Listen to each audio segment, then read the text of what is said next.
Hey, how's it going? Today I'm gonna be talking about ICO and what that is.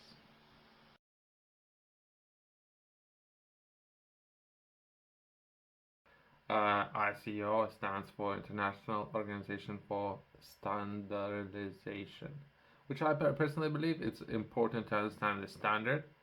I have pointed out a number of standards that was dragged down. Some of those standards being different exchanges of value, different measurements of weight, different standards that are changing for some reason. But either way, so understanding that standard and maintaining and making sure that we're sticking to that standard is very important. If anything, there is some standards that are the standards are recognized worldwide. Perhaps some of the standards hold more recognition than compared to others, as well as some of the organizations out there, depending on which kind of organization you're going to be looking to work with. There might be within the paperwork, it would be need to be recognized as well as when selling products or services. Your business need to understand certain standards. Most of those standards need to be recognized worldwide when delivering products and services. So the documentation and all the understanding can be agreed on before beginning of whatever products or services you're gonna be offering. I'm not entirely sure what's happening with if it's ICO, then I referring to ICO. If it's just one organization, there's a number of different organizations. If there's overseeing body, I'm not entirely sure about the structure. Current structure, I have spent a lot of months trying to understand it, right? So I think there's a certain standard where it's agreed upon worldwide. It's just that what's the process? What I'm trying to explain. What would be the process of maintaining that standard? So if you need to reach out to that organization to so that organization would send you all the documentation that you are compliant. Perhaps that's one process. I haven't done it yet. I'm trying to understand a little bit better, but I think that's a current process. Either way, so what I'm trying to understand if that's a private company or if it's a government company. If ICO is a private company, if it's a private company, perhaps, but I don't know. There's pros and cons for standard organization being a private company and being government organizations. Even though perhaps it depends. Either way, those government organizations not necessarily do operate properly themselves, but either way, I don't know what's better, to be honest. I don't know. Since I understand to some extent pros and cons for anything, but either way, I'm not entitled for ICO, I don't know if it's private company or government company, right? ICO is international body, so I don't know what that means. That develops and publishes standards for a wide range of industries and sectors. ISO is a non-government organization that brings together experts from various fields to create consensus-based standards that ensure the quality, safety, efficiency, and interoperability of products, services, and systems on a global scale. These standards cover areas such as manufacturing process, technologies, environmental management, and more. I have read most of those standards, and if you were to read any contracts up there, most of those contracts would have the ICO standards.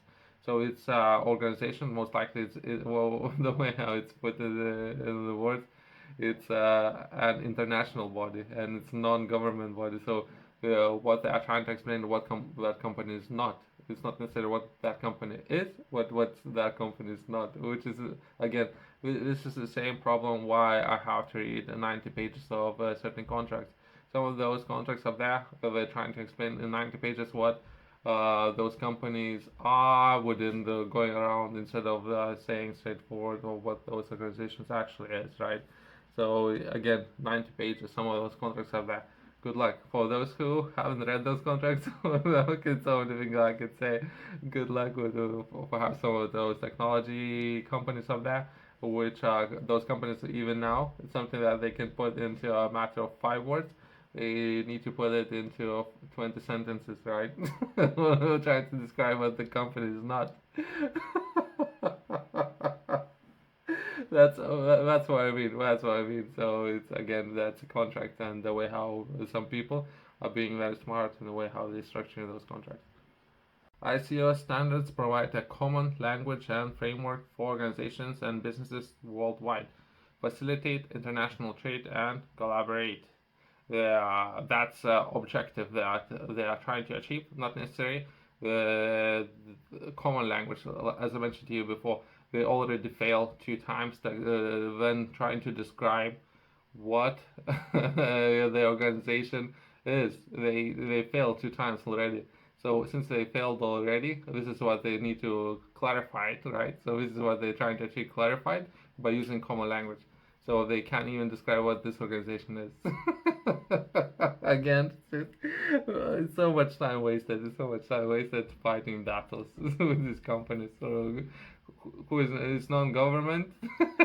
It's non-government companies.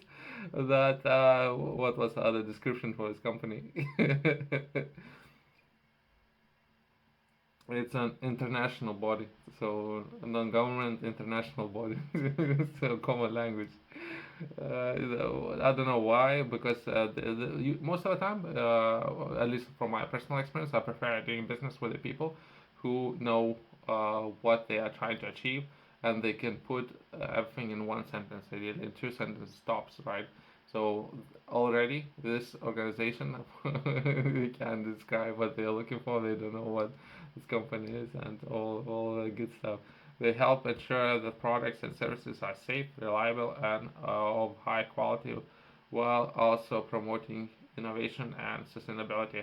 Depending, you need to read all those standards before agreeing to any of those standards. If you would set a bar for any organizations out there, perhaps you, if I had to put an example, right? So if you want to do business, perhaps something I might be interested in doing in the future, releasing of clothing line, right? So you need to set standard for or expectations when doing business. What would be percentage of or tolerance, right? So would be 6%, 5%, and what that tolerance can be.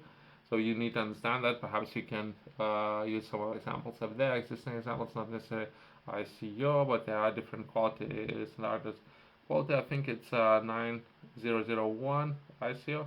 That refers to quality. So perhaps depending on clothing, there might be alternatives based on your region where you are located and everything. So you need to set a standard, right?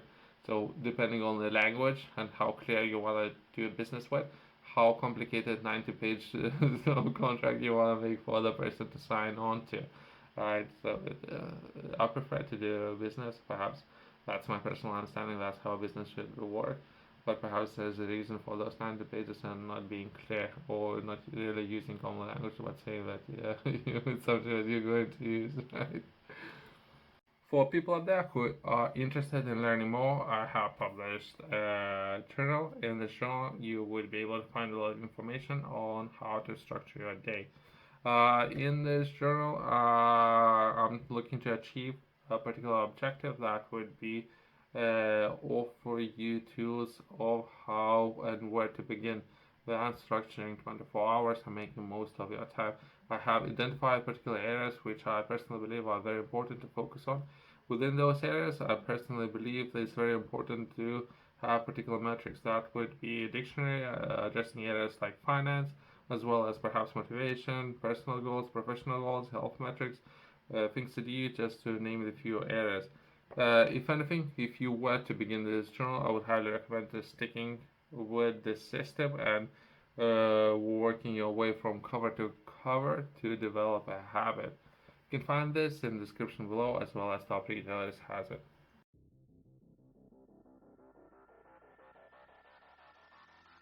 Overall, I would highly recommend if look at the standards and if you were to begin somewhere, I feel perhaps it's a good starting block where to begin. And from there, if there would be any obstacles or if there are potentially other organizations up there, it depends of customer services, if that's something that's important to you when doing business with any organizations, how fast they can deliver on the objectives that you set for that organization, perhaps customer services, or perhaps how flexible they are, as well as how clear some of the requirements and setting standards are, depending on what would be your priorities. You can base your decisions from there, but most of the standards would refer to, or contracts would refer to, ICO standards. So it's something that I can definitely guarantee from my personal experience, and of where most of companies will begin then trying those companies when they would try to explain particular requirements, they most of the time they would refer to ICO standards. uh, ICO standards are identified by unique number and title, and they are periodically reviewed and updated to keep practice with advancements in technology and changes in industry practices. Uh, depends. I need to understand a little bit better. I have done some of the courses as well and some of the standards of that, but it depends of how we are structuring those, as well as how in depth those courses can be, and depending of your area expertise and where your products or services are based. Thanks for watching. I'll see you next one.